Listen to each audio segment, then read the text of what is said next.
예, 오늘 여기 처음 등장했던 그 남자아이가 앨런이라고 하는 친구고요. 그 다음에 여자아이가 사라입니다. 사라. 그러니까 배경은 1969년인가 그래요. 이 영화. 그러니까 이 남자아이 아버지가 공사장의 감독이에요. 그래서 아버지 공사장에 놀러 갔다가 거기서 아주 낡은 상자를 하나 찾아냅니다. 그리고 열어보니까 안에 보드게임이 있는 거예요. 그래서 그 보드게임을 여자친구 사라와 함께 시작한 순간 바로 이 장면이 시작합니다. 그리고 남자친구 앨런이 빨려 들어가 버리잖아요. 그리고 거기서 정글 속에나 있음직한 새들이 등장하고 또 난리가 아닌 상황이 급변하니까 사라는 도망가 버립니다. 그로부터 40년이 지나서 다시 1995년을 맞이한 어느 날 시점에 다시 두 어린이가 등장합니다. 주디와 피트라고 하는 아이가 역시 이 상자를 찾고 그 찾는 배경이 참 재밌어요. 다락에서 북소리가 울리는 거예요. 북소리가. 그래서 뭔가 하고 들어가 봤더니 바로 40년 전에 사라와 앨런이 가지고 놀았던 그 보드게임 상자가 있었다. 그리고 그 게임을 시작하자 40년 전에 살아났던 앨런이 튀어나오고 아프리카 사파리에 있던 짐승들이 튀어나오게 되어진 그런 내용입니다. 이 피트와 주디는 이 게임이 완전히 끝나지 않는다면 이 혼란은 결코 수습되지 않는다는 것을 앨런을 통해서 알게 됩니다. 그리고 혼란스러웠지만 그들은 끝까지 게임을 진행하고 그리고 마침내 세상은 제자리로 돌아오는 해피엔딩으로 마쳐집니다. 이 영화가 진행된 과정을 보시면 제가 왜 이 설교 시작하기 전에 이 영화를 보여줬는지를 알게 되십니다. 오늘 말씀은 여러분들이 이 영화를 이해하는 것 그리고 또 여러분들이 낯선 하나님의 말씀을 듣고 하나님의 세계 안으로 들어갔을 때 어떤 일이 일어날 수 있을까를 한번 쉽게 이해하는 도움을 주는 그런 영화니까요. 꼭 보시면 되겠습니다. 어쩌면 오늘 이 주만지라고 하는 영화는요, 하나님을 만난 사람들에게 나타나는 어떤 새로운 경험들, 어떤 새로운 차원의 신비로움들을 이렇게 미루어 짐작할 수 있는 기회를 제공할 거예요. 그래서 오늘 제목이 뭐라고요? 하나님과 함께하는 신비 바로 주만지의 세계 이렇게 해봅니다. 자, 오늘 본문 속에 하나님의 부르심을 받은 이 예레미야와 함께 오늘 이 21세기에 맞이하는 우리의 주만지 하나님의 부르심의 세계 속으로 한번 들어가 보십시오. 예레미야 1장 4절부터 5절의 말씀은요, 우리에게 이렇게 하죠. 여호와의 말씀이 내게 임하니라.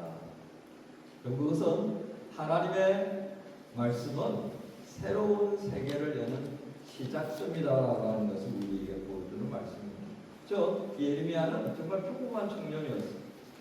그의 삶은 조용했고 그래서 특별한 사명감이라고 하는 것은 뭐 그냥 일상적이었습니다. 유대인이라면 늘 가질 수 있는 그런 정도의 차원. 근데 하나님의 말씀이 임하는 순간 예레미야가 이걸 열어서 자신에게 어떤 일이 일어나고 있는가를 보여주는 이 장면을 통해서 저는 이전까지 평범했던 삶의 자리에서 완전히 다른 차원으로의 이동되어지는 것을 보여준다 하겠습니다. 마치 주만지의 첫 장면처럼 말이죠. 그 주만지 아이들이 이 모든 게임을 시작했을 때 어떤 일이 날 거라고 생각했겠습니까? 마찬가지였습니다.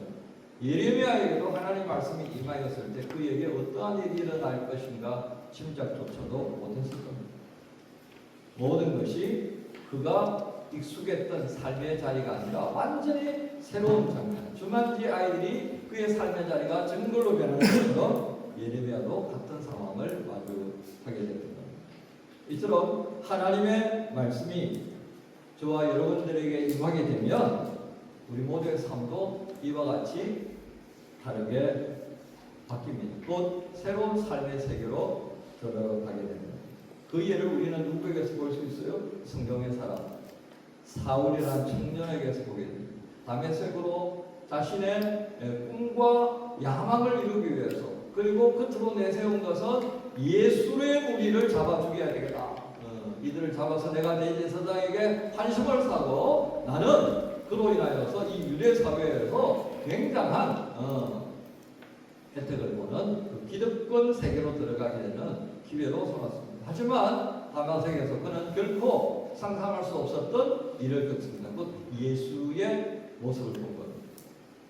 예수의 모습, 예수의 음성을 듣고 사울은 어떻게 바뀌어집니까? 예. 헬라식이로 히브리식이로 불러졌던 그의 이름이 바뀌어져 갑니다. 그래서 바울이라고 하는 완전히 다른 삶을 살게 되는 것을 보게 됩니다. 그리고 논리가 할 것 없이 여러분 논리를 한번 볼까요? 여러분들의 친구들은 지금 어디 가 있을 것 같습니까? 아무도 시원한 곳에 가 있지 않겠나 싶습니다. 근데 여러분들 지금 어디에 와 있죠? 예, 이 무더운 날씨에 8월 첫째 주일 예배를 위해서 바로 여기에 와 있잖아요. 이게 다른 차원이라는 겁니다. 이해가 되시죠? 그래서 우리의 삶의 자리에서 예레미야를 부르시고 청년 사울을 찾아하신 그 하나님은 지금 나에 대해서도 그렇게 다가오시고 말씀하신다는 겁니다. 근데 우리가 여기서 하나 생각해 볼 게 있어요. 아니 하나님께서 이 예레미야를 부르시고 사울을 부르셨는데 이들에 대해서 얼마큼 알고 계셨는가라는 궁금함이 생길 겁니다. 얼마나 알고 계시길래 이들을 향하여서 특별한 일을 맡기신 걸까? 최소한도 대통령도 자기의 지금 그 위에서 보좌하게 되는 장관들, 비서관들은 아는 사람들 가운데 뽑는다고요. 추천을 받아서 신뢰할 만한 사람의 그룹 가운데 뽑는다고요. 그런데 지금 누구예요? 예레미야를 하나님께서 계획하신 어떤 일에 세우시려고 부르셨다라고 하는 것은 어떤 의미가 있는 것인가? 하나님 이렇게 말합니다. 내가 너를 모태에 짓기 전에 알고 있었다. 너가 태어나기 전에 너를 구별하였다.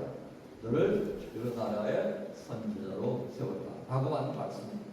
여러분들이 알았다라고 하는 것은 어떤 의미입니까? 히브리어가 이하다라고 하는데 그것은 단순한 지식적 정보를 말하는 것이 아닙니다. 여러분들 여기 독일에 오게 되면 여러분 기본적인 데이터를 다 알려줘야 된다. 그렇죠? 때때로는 그 데이터를 또 수정을 해줘야 돼요.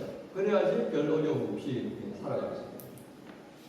근데 소위 말하는 이하다라고 하는 것은 그런 차원의 안이 아니라는 겁니다.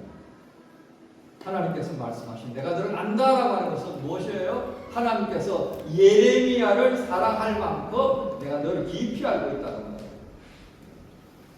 그리고 나는 너를 향하여서 목적이 있어. 그 목적에 합당한 존재로 내가 너를 인정할 만큼 나는 너를 안다. 그 말이에요. 그 말은 저 밑에서부터 요지까지 싹 스캔해버렸다. 그 말이에요. 그러니까 나 너에 대해서 다 알아. 너 나한테 뭘 숨길 수가 있으려 생각하지 말아라. 네가 알고 있는 것 너 이상으로 나는 너의 성격과 기질과 섭성까지도 나는 다 알고 있는 이렇게 말씀하시는 거죠. 예레미야와 같은 이 성경에 등장하는 사람들처럼 때때로요 우리는 이렇게 생각하지 못했던 하나님의 말씀을 듣게 될 때가 있습니다. 그러면서 느닷없이 나 너에 대해서 다 알아 이렇게 말씀하신다. 근데 여러분들은 어떻습니까? 에이 그건 예레미야에게나 임하는 거지 라고 생각할 것입니다. 그러나 아닙니다. 예레미야에게 말씀하시는 그 하나님은요 지금도 우리에게 그렇게 말씀하시고 있습니다. 언제 말씀하실 것 같아요? 오늘 시간 주일 교회 와서 예배할 때 설교 듣는 시간 들려줄 수 있습니다. 개인적으로 말씀을 묵상하는 그 시간에 들려줄 수 있습니다. 기도의 시간에 들려줄 수 있고요. 또 누군가와 만난 가운데에 세미한 음성을 듣기도 합니다. 어떤 때는요 길을 걷는 중에도 그렇게 들을 때가 있습니다. 어떤 때는 매우 조용하게, 어떤 때는 폭풍처럼 그렇게 하나님께서는 우리에게 이렇게 들려진 말씀을 수용할 수 있는 방법은 무엇이겠습니까? 딱 한 가지입니다. 하나님과 나와의 차이를 인정하는 겁니다.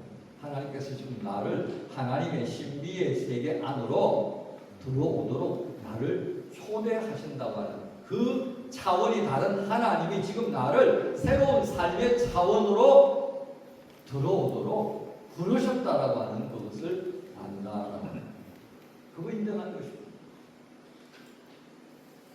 근데 때때로 참 우리가 브레이크를 써서 그럴 때가 많이 있어요. 네. 그 브레이크를 언제 걸 것 같아요?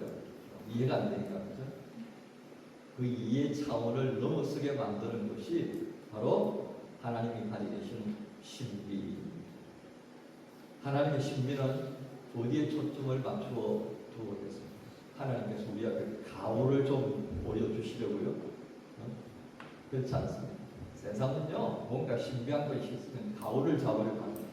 그걸 가지고 자기의 목적을 이루는 수단으로 삼으려고 합니다. 그러나 하나님의 신비는 분명합니다. 우리를 사랑하시기 위한 신비. 바로 그것이 예를 든다면 어떻겠습니까? 성육신 사건입니다.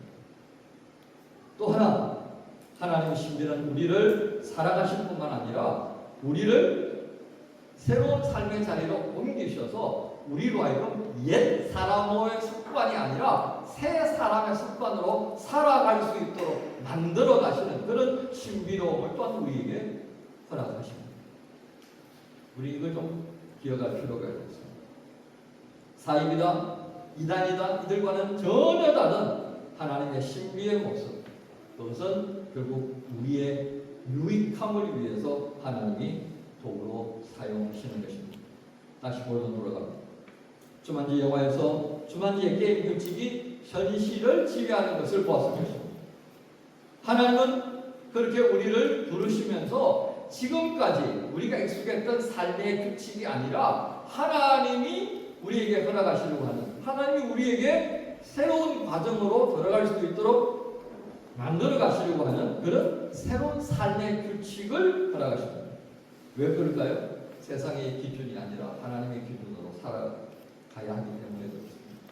나의 목적이 아니라 하나님의 목적 안에서 살아가기를 바라기 때문에 그렇습니다. 나의 시간표가 아니라 하나님의 시간표대로 그렇게 살아가기를 기대하시기 때문에 이 신비로움으로 우리를 찾아오시고 그 신비로움으로 우리를 새로운 차원으로 이끌어 가시는 겁니다. 그렇다면 이 부르심에 대해서 예레미야는 어떻게 합니까? 얼쑤 내게 로또와 같은 일이 생겼네. 그렇게 응답합니까? 그렇지 않았습니다. 예레미야는요, 이 부르심 앞에서 본능적으로 어떤 모습을 보입니까? 두려워합니다. 두려워요. 그래서 뭐라고 말합니까? 하나님, 저는 어린아이와 같아서요, 제가 무슨 말을 해야 될지, 어떻게 해야 될지, 저는 정말 모르겠습니다. 이렇게 표현합니다. 예레미야가 표현했던, 저는 어린아이와 같습니다. 라고 했던 이 표현은요, 뭘 의미합니까? 나 준비되지 않았다는 거예요. 저 능력이 부족하고요, 하나님께서 하시려고 하는 그 계획에 제가 감당할 만한 능력이 안 되는 걸 아시지 않습니까? 그걸 한마디로 모아보면 어떤 말로 대신할 수 있겠습니까? 하나님, 나 두려워요. 그 말입니다. 나 두려워요. 나 이거 피하고 싶어요. 나 아닌 다른 사람도 있을 텐데요. 이 말입니다. 여러분, 주만지 게임에서 어떤 장면이 여러분 기억납니까? 보드게임에서 스스로 움직이는 장면들을 보면서 두 아이는 어떻게 합니까? 놀라버립니다. 그렇습니다. 그리고 사라는 도망가버리고요, 엘리는 전혀 알지 못했던 새로운 세계 속에서 도망치고 싶지만 도망칠 수도 없는 그런 삶의 자리로 넘어가버리는 것을 우리가 봅니다. 어쩌면 이 두 아이의 모습은 이 세상을 살아가는 우리의 모습과 그렇게 말할 수 있겠습니다. 하지만 40년이 지난 다음에 또 등장하는 뷰리와 피터는 어떻습니까? 그 난감한 상황을 수습하기 위해서 게임의 규칙에 몰입하는 장면을 보여줍니다. 이처럼 매우 다양한 사람들이 예기치 못한 상황, 두려움으로 가득 찬 새로운 상황 하에서 우왕좌왕하는 것, 해결해 보려고 하는 시도를 하더라는 것입니다. 하지만 분명한 것은 그들 속에 두려움은 사라지지 않았습니다. 바로 그들을 향해 하나님은 말씀합니다. 예레미야를 향해 이렇게 말씀하죠. 두려워하지 마라. 내가 너와 함께할 것이다. 1장 8절의 말씀입니다. 하나님은요 어떻게 말씀하셨다고요? 예레미야를 향해서 그래 알았어 너 나를 내가 맡기니 해라. 근데 나는 너의 그 두려움 없애지 마. 그렇게 하지 않으셨어요. 두려워하지 말라. 내가 너와 함께한다. 이 말씀은 어떤 의미겠습니까? 그래 두려움 있는 나도 봐. 너 그 두려움 앞에서 우왕좌왕하는 거 나도 봐. 어떻게 그 다음 발걸음을 옮겨야 할지 우리가 지난 수련회 제목처럼 넥스트 스텝을 어떻게 해야 될지 정말 헷갈려 죽겠습니다 라고 말하는 그 예레미야를 향하여서 그래 알아. 나도 네가 얼마나 두려워하는지 나도 알아. 그런데 내가 너와 함께 할 거야. 그렇게 말씀하셨다는 거예요. 저 두려움을 넘어 앞으로 한 걸음 더 나아갈 수 있도록 어떻게 하신다고요? 하나님께서 동행해 주시겠다고 말씀하셨습니다. 이 장면이 왜 중요하겠습니까? 하나님은요 결코 어떤 무당들처럼 우리의 두려움을 없애기 위하여서 구달하고 말하지 않습니다. 하나님은 그렇게 구달 때 임하여지는 그런 귀신이 아니란 말이에요. 어떤 하나님이라고요? 그래 나와 함께 가자. 법사 아이가 낯선 길을 가려고 할 때 뭐할 때 어떻게 하면 됩니까? 부모가 그 아이를 잡으면요 달라집니다. 부모는 그 아이의 손을 잡아주었을 뿐인데 그 아이는요 의기양양하게 앞으로 갑니다. 이게 하나님께서 우리와 함께 하신다는 내가 너와 동행하시겠다고 하는 바로 그 모습을 우리는 일상 속에서 보고 있는 거예요. 그게 바로 성경입니다. 우리가 마주할 부르심의 사건 안에서 두려움으로 멈칫할 때 아니야 내가 너 얼마나 두려워하는지 알아. 그런데 나와 함께 하면 앞으로 나아갈 수 있어. 그래서 성경의 사람들을 우리에게 보여주는 점입니다. 하나님께서 함께 하신다고 말씀하시면서 그 다음에 예레미야에게 사명이 어떤 것인가를 구체적으로 보여줍니다. 하나님은 어린아이와 같다고 말하는 그 예레미야를 향해서 어떻게 하셨다고요? 그의 입에 손을 대시면서 그렇게 말씀하셨어요. 보라, 내가 내 말을 너의 입에 두었다. 그리고 사명을 주셨죠. 뽑아내는 것, 파괴하고 무너뜨리고 세우고 심는 것. 굳이 구별하면 내가십니다. 여러분 주만지에서 게임을 끝내면 혼란이 사라지고 세상이 새롭게 정돈될 것을 주디와 피터는 게임이 시작되어지고 과정을 통하여서 알게 됩니다. 그래서 그들은 사명감을 가지죠. 이 혼란을 수습하기 위해서 우리는 어떻게든지 간에 이 게임을 끝내야 돼. 어떻게 해요? 규칙에 맞게. 하나님 바로 예레미야에게 그것을 말씀하시는 겁니다. 네가 사명을 가지고 너와 함께하는 그것을 기억하면서 앞으로 나아가자. 무너진 곳에 흙과 돌더미를 드러내고 썩고 불에 타버린 기둥들을 뽑고 다시 세우고자 하신 하나님. 예레미야를 새로운 삶의 차원으로 나아갈 수 있도록 그렇게 말씀하시거든요. 그 순간 이제 두려워하던 예레미야가 아니라 어떻게 바뀌어집니까? 회복의 사명을 가진 자, 그렇게 살아가야 한다는 자기 인식이 눈뜨게 된 것입니다.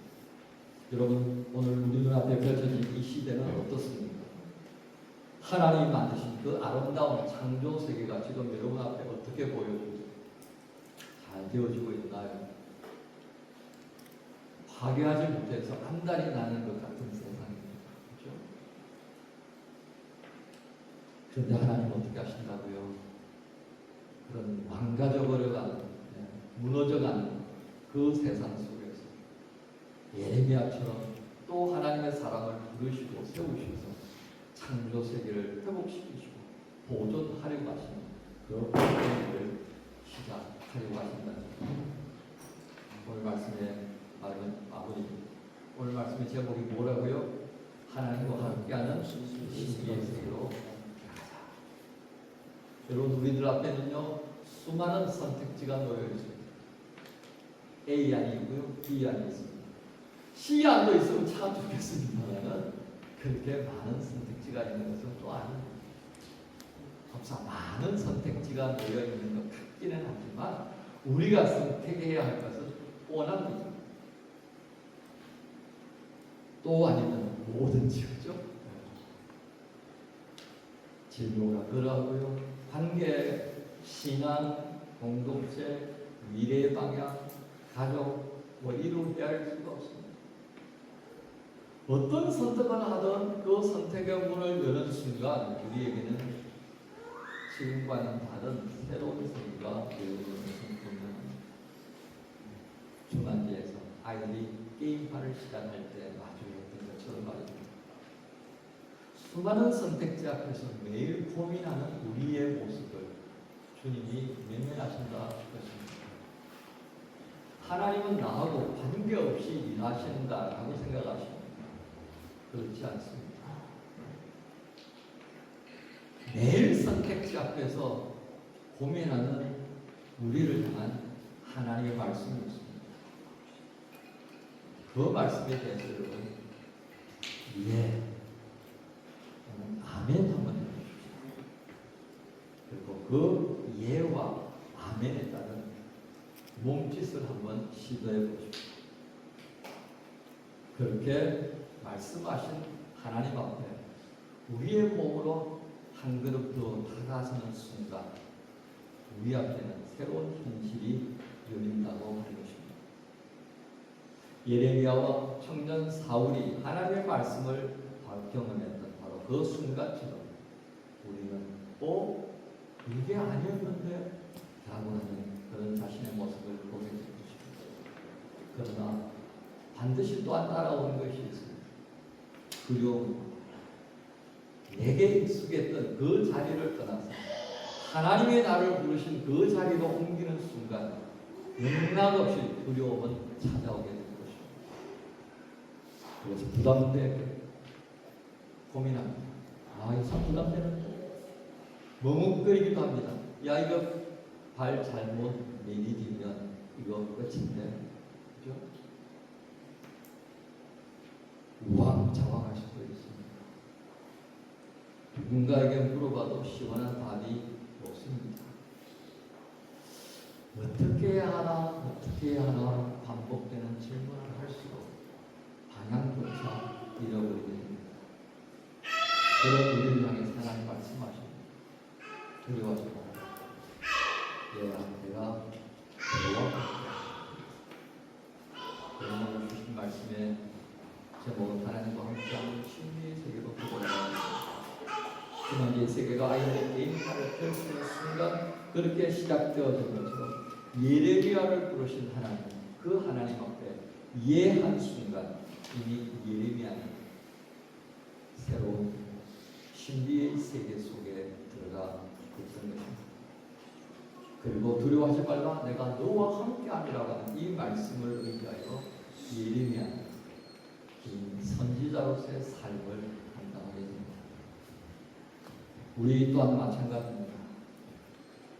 매일매일 우리를 향해 말씀하시는 하나님 앞에 응답하게 될 때 우리 각자의 삶을 새롭게 하고 어느 누구도 알지 못하는 그런 하나님의 세계 속에 살아가는 자신을 보게 될 것입니다.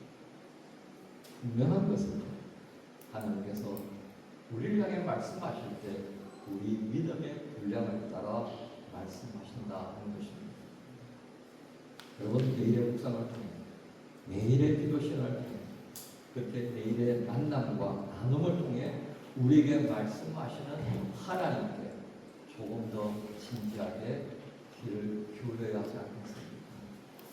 그저 근성으로 대하던 그 믿음이 아니라 이제는 내 삶을 새롭게 세우고자 하시는 그 하나님, 나를 사랑하시고 그 이유 하나만, 하나님만 가지신 그 신비의 모든 세계 속으로 나를 초대하시는 하나님, 그 하나님이 이 자리에 계시고 매일매일 여러분의 삶의 자리에 함께 동행하십니다.